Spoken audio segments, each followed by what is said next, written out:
आप सभी का स्वागत है मेरे YouTube चैनल पे। तो आज हम लोग इंडियन ज्योग्राफी का चैप्टर नंबर 10 भारत में सिंचाई डिस्कस करेंगे। इससे पहले इंडियन ज्योग्राफी का 6 वीडियो ऑलरेडी डाल रखा है YouTube पे। अगर आप लोग नहीं देखे हैं तो जाके मेरे YouTube चैनल पे देख लीजिए, वो पहले 6 वीडियो देख लीजिए इंडियन ज्योग्राफी का। उसके बाद आज लुसेंट सीरीज का 7वां दिन है, तो आज हम लोग पढ़ेंगे भारत में सिंचाई। तो चलिए स्टार्ट करते हैं। भारत में सिंचाई परियोजनाओं को 3 भागों में विभाजित किया गया है। तो पहला क्वेश्चन कि भारत में सिंचाई परियोजनाओं को कितने भागों में विभाजित किया गया है, तो भारत को 3 भागों में विभाजित किया गया है। सिंचाई परियोजनाओं को 3 भागों में विभाजित किया गया है भारत में। तो कौन कौन सा, तो पहला बृहद सिंचाई परियोजना, दूसरा है मध्यम सिंचाई परियोजना, तीसरा है लघु सिंचाई परियोजना। फिर से देखिए कि भारत में सिंचाई परियोजनाओं को 3 भागों में विभाजित किया गया है। तो वो है पहला बृहद सिंचाई परियोजना, दूसरा है मध्यम सिंचाई परियोजना और तीसरा है लघु सिंचाई परियोजना। अब देखिए बृहद सिंचाई परियोजना के अंतर्गत जो है वे परियोजनाएं सम्मिलित की जाती है जिसके अंतर्गत 10,000 हेक्टेयर से अधिक कृषि योग्य भूमि हो। यानी कि बृहद सिंचाई परियोजना के अंतर्गत वे परियोजनाएं आती है जिसके अंतर्गत 10,000 हेक्टेयर से क्या हो, अधिक कृषि योग्य भूमि हो। कितने से अधिक, तो 10,000 हेक्टेयर से अधिक कृषि योग्य भूमि हो, तो वो आता है बृहद सिंचाई परियोजना के अंतर्गत। आगे है मध्यम सिंचाई परियोजना। देखिए मध्यम सिंचाई परियोजना के अंतर्गत वे परियोजनाएं सम्मिलित की जाती है जिसके अंतर्गत 2,000 से 10,000 हेक्टेयर कृषि योग्य भूमि हो, तो वो हो जाता है मध्यम सिंचाई परियोजना। मध्यम सिंचाई परियोजना के अंतर्गत वे परियोजनाएं सम्मिलित की जाती है जिसके अंतर्गत 2,000 से 10,000 हेक्टेयर कृषि योग्य भूमि हो, तो हो जाती है मध्यम सिंचाई परियोजना। ध्यान रखिएगा कि बृहद सिंचाई परियोजना में 10,000 हेक्टेयर से अधिक कृषि योग्य भूमि हो, वही मध्यम सिंचाई परियोजना पूछेगा तो 2,000 से 10,000 हेक्टेयर कृषि योग्य भूमि हो। अब आता है लघु सिंचाई परियोजना। तो इसमें देखिए लघु सिंचाई परियोजना के अंतर्गत जो है वे परियोजना सम्मिलित की जाती है जिसके अंतर्गत 2,000 हेक्टेयर से कम कृषि योग्य भूमि हो। तो देख लीजिए लघु सिंचाई परियोजना के अंतर्गत वे परियोजनाएं सम्मिलित की जाती हैं जिसके अंतर्गत 2,000 हेक्टेयर से कम कृषि योग्य भूमि हो। तो लघु सिंचाई परियोजना में कितनी हेक्टेयर से कम कृषि योग्य भूमि होना चाहिए, तो हो जाएगा 2,000 हेक्टेयर से कम कृषि योग्य भूमि होगा, तब हो जाएगा लघु सिंचाई परियोजना के अंतर्गत आता है। तो फिर से एक बार देख लीजिए। देखिए बृहद सिंचाई परियोजना में कितनी होनी चाहिए था, तो बृहद सिंचाई परियोजना में 10,000 हेक्टेयर से अधिक कृषि योग्य भूमि हो। वही मध्यम सिंचाई परियोजना की बात होगी तो मध्यम सिंचाई परियोजना में 2,000 से 10,000 हेक्टेयर कृषि योग्य भूमि हो। वही लघु सिंचाई परियोजना की बात होगा तो 2,000 हेक्टेयर से कम कृषि योग्य भूमि हो। अब आगे देखते हैं, इसको याद रखिएगा। आगे वर्तमान समय में भारत की कुल सिंचित क्षेत्र का 37% बड़ी एवं मध्यम सिंचाई परियोजना के अधीन तथा 63% छोटी सिंचाई योजनाओं के अधीन है। फिर से पढ़िए इसको। देखिए वर्तमान समय में जो है भारत की कुल सिंचित क्षेत्र का 37%, कितना, 37% बड़ी एवं मध्यम सिंचाई परियोजना के अधीन तथा 63% छोटी सिंचाई योजनाओं के अधीन है। तो इसको याद रखिएगा कि कुल सिंचित क्षेत्र का 37% पूछेगा तो बड़ी एवं मध्यम सिंचाई परियोजना के अधीन और 63% जो है वो छोटी सिंचाई योजनाओं के अधीन है। आगे देखिए विश्व का सर्वाधिक सिंचित क्षेत्र जो है, विश्व का सर्वाधिक सिंचित क्षेत्र चीन में 21% एवं भारत में पूछेगा तो 20.2% है। ये क्वेश्चन पूछा गया क्वेश्चन, इसको नोट कर लीजिए कि विश्व में पूछा है कि सर्वाधिक सिंचित क्षेत्र कौन सा है, तो ये हो जाएगा चीन 21% और भारत में पूछेगा तो 20.2% हो जाएगा भारत में। आगे देखिए भारत में शुद्ध बोए गए क्षेत्र 1,360 लाख हेक्टेयर के लगभग 33% भाग पर सिंचाई की सुविधा उपलब्ध है। तो भारत में जो है शुद्ध बोए गए क्षेत्र के लगभग 33% भाग पर ही क्या है, सिंचाई की सुविधा उपलब्ध है। ध्यान फिर से रखिए, भारत में शुद्ध बोए गए क्षेत्र पर लगभग 33% भाग पर ही क्या है, सिंचाई की सुविधा है उपलब्ध है। लगभग 1,360 लाख हेक्टेयर के लगभग क्या है, लगभग 33% भाग पर सिंचाई की सुविधा उपलब्ध है भारत में शुद्ध बोए गए क्षेत्र का। आगे देखिए वर्तमान समय में कुआं और नलकूप भारत में सिंचाई का प्रमुख साधन है। वर्तमान समय में जो है कुआं और नलकूप भारत में सिंचाई का प्रमुख साधन है। आगे देखिए देश में सर्वाधिक नलकूप व पंप सेट तमिलनाडु में 18% में पाए जाते हैं, वहीं महाराष्ट्र में 15.6% पर दूसरा स्थान पर है महाराष्ट्र। केवल नलकूपों की सर्वाधिक पूछेगा तो सघनता वाला राज्य कौन सा है, तो ये हो जाएगा उत्तर प्रदेश। फिर से देखिए देश में सर्वाधिक नलकूप व पंप सेट पूछेगा तो ये हो जाएगा तमिलनाडु हो जाएगा, कितना, तो 18%। और 18% में पहला स्थान पर है तमिलनाडु। उसके बाद दूसरा पूछेगा तो दूसरा हो जाएगा महाराष्ट्र 15.6% के साथ जो है दूसरे स्थान पर महाराष्ट्र है देश में सर्वाधिक नलकूप व पंप सेट में। पहला पे पूछेगा सर्वाधिक नलकूप व पंप सेट में तो तमिलनाडु 18%, दूसरा पे महाराष्ट्र 15.6% दूसरे स्थान पर है। केवल नलकूप में सर्वाधिक सघनता वाला राज्य पूछेगा, ओनली नलकूप, ध्यान रखिएगा कि केवल नलकूप की सर्वाधिक सघनता वाला राज्य पूछेगा तो हो जाएगा उत्तर प्रदेश। आगे देखिए कि प्रायद्वीप भारत में सिंचाई का प्रमुख साधन जो है वो तालाब है। प्रायद्वीप भारत में सिंचाई का प्रमुख साधन क्या है तो हो जाएगा तालाब। प्रायद्वीप भारत में सिंचाई का प्रमुख साधन क्या है तो ये हो जाएगा तालाब। तालाब द्वारा सर्वाधिक सिंचाई जो है ये भी तमिलनाडु राज्य में की जाती है।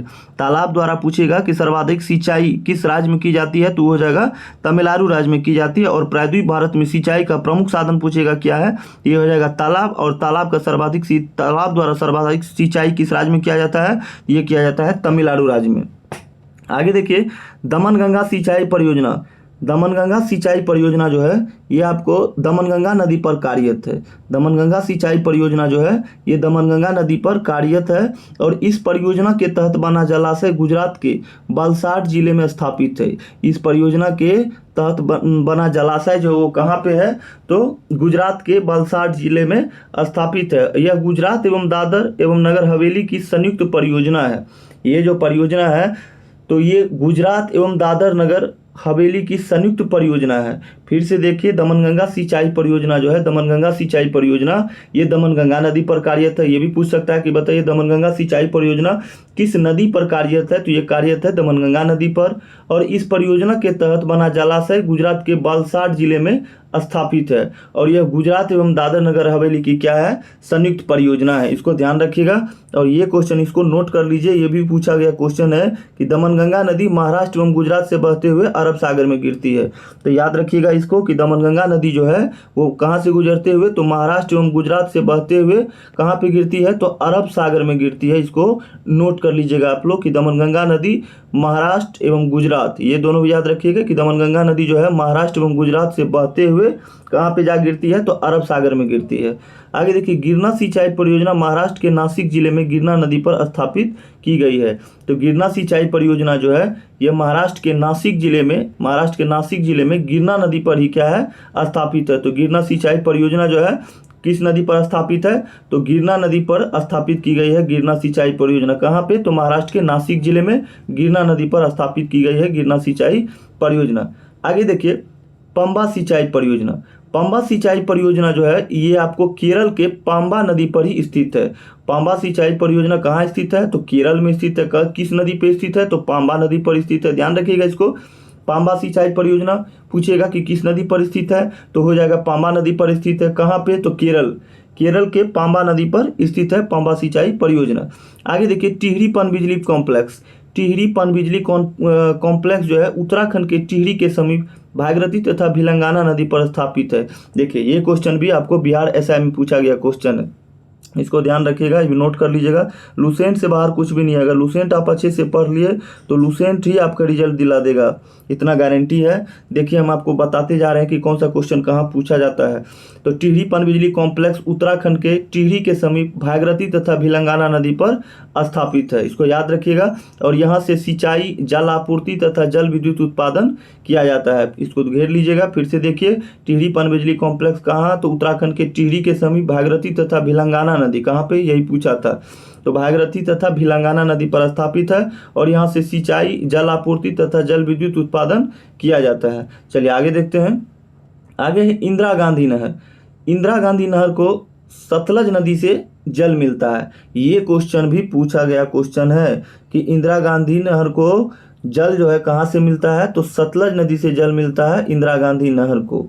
इसको भी नोट कर लीजिएगा कि इंदिरा गांधी नहर को जो है जल मिलता है कहाँ से तो ये सतलज नदी से इंदिरा गांधी नहर को जल मिलता है। और यह भारत की सबसे लंबी सिंचाई नहर है। ये क्वेश्चन भी बनता है कि भारत की सबसे लंबी सिंचाई नहर कौन सी है तो ये हो जाएगा आपको इंदिरा गांधी नहर, इंपॉर्टेंट है, इसको नोट कर लीजिए। आगे देखिए सारण सिंचाई नहर एवं त्रिवेणी नहर गंडक नदी से जल प्राप्त करती है। सारण सिंचाई नहर और त्रिवेणी नहर जो है ये गंडक नदी से जल प्राप्त करती है। सारण सिंचाई नहर जो है कहाँ से तो त्रिवेणी नहर और गंडक नदी से जल प्राप्त करती है सारण सिंचाई नहर। आगे देखिए राष्ट्रीय जल संभर परियोजना का क्रियान्वयन कृषि मंत्रालय द्वारा किया जाता है। राष्ट्रीय जल संभर परियोजना का जो क्रियान्वयन है वो किसके द्वारा किया जाता है, तो वो किया जाता है कृषि मंत्रालय द्वारा किया जाता है। याद रखिएगा कि राष्ट्रीय जल संभर परियोजना का क्रियान्वयन किसके द्वारा किया जाता है, तो ये किया जाता है कृषि मंत्रालय के द्वारा। नोट में देखिए, कृषि जो है, कृषि क्षेत्र में जल का उपयोग भारत में सर्वाधिक है। कृषि क्षेत्र में जल का उपयोग भारत में क्या है, भारत में सर्वाधिक है। कृषि क्षेत्र में जल का उपयोग कहाँ सर्वाधिक है, तो भारत में सर्वाधिक है। अब देखिए मल्टी स्टेज लिफ्ट सिंचाई स्कीम है, क्या है ये, तो मल्टी स्टेज लिफ्ट सिंचाई स्कीम कालेश्वरम में। अब देखिए इसके बारे में पढ़ते हैं थोड़ा, देखिए क्या है इसके बारे में दिया हुआ, चलिए पढ़ते हैं। मल्टी स्टेज लिफ्ट सिंचाई स्कीम कालेश्वरम, इसके बारे में कहा गया है कि तेलंगाना के जयशंकर भूपलपल्ली जिले के मेडीगड्डा में विश्व के सबसे बड़ी मल्टी स्टेज लिफ्ट सिंचाई स्कीम कालेश्वरम का लोकार्पण तेलंगाना के मुख्यमंत्री चंद्रशेखर राव ने 21 जून 2019 को किया था। और इस प्रोजेक्ट की जो मुख्य विशेषताएं हैं वो निम्नलिखित है। तो पहले इसको एक बार फिर से हम लोग देखते हैं। ये जो मल्टी स्टेज लिफ्ट सिंचाई स्कीम कालेश्वरम में है, इसके बारे में देखिए कि तेलंगाना के जयशंकर भूपलपल्ली जिले के मेडीगड्डा में विश्व के सबसे बड़े मल्टी स्टेज लिफ्ट सिंचाई स्कीम कालेश्वरम का लोकार्पण किसने किया था, तो तेलंगाना के उस समय मुख्यमंत्री थे के चंद्रशेखर राव, उन्होंने ही इसका क्या किया था, लोकार्पण किया था। कब किया था, तो 21 जून 2019 को इसका लोकार्पण किया गया। और इस प्रोजेक्ट की जो है मुख्य विशेषताएं निम्नलिखित है। तो क्या सब है इस प्रोजेक्ट की मुख्य विशेषताएं, पहले देखते हैं हम लोग। तो पहला देखिए, पहला क्या है, पहला है कालेश्वरम लिफ्ट सिंचाई प्रोजेक्ट में 139 MW अधिकतम क्षमता वाले पंप का उपयोग किया गया है। ये जो कालेश्वरम लिफ्ट सिंचाई प्रोजेक्ट है, इसमें 139 MW अधिकतम क्षमता वाले क्या किया गया है, पंप का उपयोग किया जाता है। 139 MW अधिकतम क्षमता वाले पंप का उपयोग किया गया है कालेश्वरम लिफ्ट सिंचाई प्रोजेक्ट में। विश्व में अभी तक इतनी क्षमता वाले पंप का उपयोग कभी भी नहीं किया गया है। ये नोट कर लीजिएगा कि विश्व में अभी तक जो है इतनी क्षमता वाले पंप का उपयोग कभी भी नहीं किया गया है। आगे दूसरा है विश्व के सबसे बड़े टनल रूट 203 मीटर का निर्माण किया गया है। विश्व के सबसे बड़े टनल रूट जो कि कितना है, 203 मीटर का निर्माण किया गया है। कालेश्वरम विश्व की अकेली एकमात्र ऐसी प्रोजेक्ट है, कालेश्वरम जो है विश्व की अकेली एकमात्र ऐसी प्रोजेक्ट है जो प्रतिदिन 2 TMC पानी लिफ्ट कर सकती है। अच्छी बात है, कालेश्वरम विश्व की अकेली एकमात्र ऐसी प्रोजेक्ट है जो प्रतिदिन कितनी पानी लिफ्ट कर सकती है, तो 2 TMC पानी जो है लिफ्ट कर सकती है। आगे देखिए, इस प्रोजेक्ट के जरिए 45 लाख एकड़ भूमि, इस प्रोजेक्ट के जरिए 45 लाख एकड़ भूमि एवं हजारों गांवों के पानी की ज़रूरत पूरी होगी। इस प्रोजेक्ट के जो जरिए है वो 45 लाख एकड़ भूमि एवं हजारों गांवों को पानी की ज़रूरत क्या होगी, पूरी होगी। पांचवा है कि पहली बार ऐसा हुआ है जब गोदावरी नदी का पानी कृषि भूमि को पानी की सप्लाई के लिए 92 मीटर की ऊंचाई से फेज में लिफ्ट किया गया। पहली बार ऐसा हुआ है कि जब गोदावरी नदी का पानी कृषि भूमि को पानी की सप्लाई के लिए जो है वो 92 मीटर की ऊंचाई से फेज लिफ्ट में किया गया है, जो 618 मीटर ऊंचाई तक है। कितने ऊंचाई तक है, तो 618 मीटर ऊंचाई तक है। पेडीगड्डा एरिया में 92 मीटर की ऊंचाई तथा कोंडोपोछम्मा सागर में सबसे अधिक 618 मीटर की ऊंचाई में। आगे देखिए, छठा है कि इस परियोजना से सबसे ज़्यादा श्रीराम सागर में 200 TMC पानी का उपभोग होगा। इस परियोजना से जो है सबसे ज़्यादा जो है वो श्रीराम सागर में 200 TMC पानी का उपभोग होगा, जबकि सबसे कम अनंतगिरी में 3 TMC पानी का उपयोग में लाया जाएगा। फिर से देखिए कि इस परियोजना में सबसे ज़्यादा कहाँ पे, तो श्रीराम सागर में 200 TMC पानी का उपभोग होगा, जबकि सबसे कम अनंतगिरी में 3 TMC पानी का उपयोग में लाया जाएगा। आगे देखिए कि भारत सरकार ने 1983 में राष्ट्रीय जल संसाधन परिषद का गठन किया था। इसको भी आप लोग नोट कर लीजिए कि भारत सरकार जो है 1983 में, ध्यान रखिएगा इसको, भारत सरकार ने 1983 में राष्ट्रीय जल संसाधन परिषद का गठन किया था। पूछिएगा कि भारत सरकार राष्ट्रीय जल संसाधन परिषद का गठन कब किया था, तो 1983 में भारत सरकार ने राष्ट्रीय जल संसाधन परिषद का गठन किया। प्रधानमंत्री इसके अध्यक्ष और केंद्रीय जल संसाधन मंत्री इसके उपाध्यक्ष होते हैं। राष्ट्रीय जल संसाधन परिषद के जो अध्यक्ष होते हैं कौन होते हैं, वो होते हैं प्रधानमंत्री। इसको भी नोट कर लीजिएगा कि राष्ट्रीय जल संसाधन परिषद का गठन कब हुआ, तो 1983 में।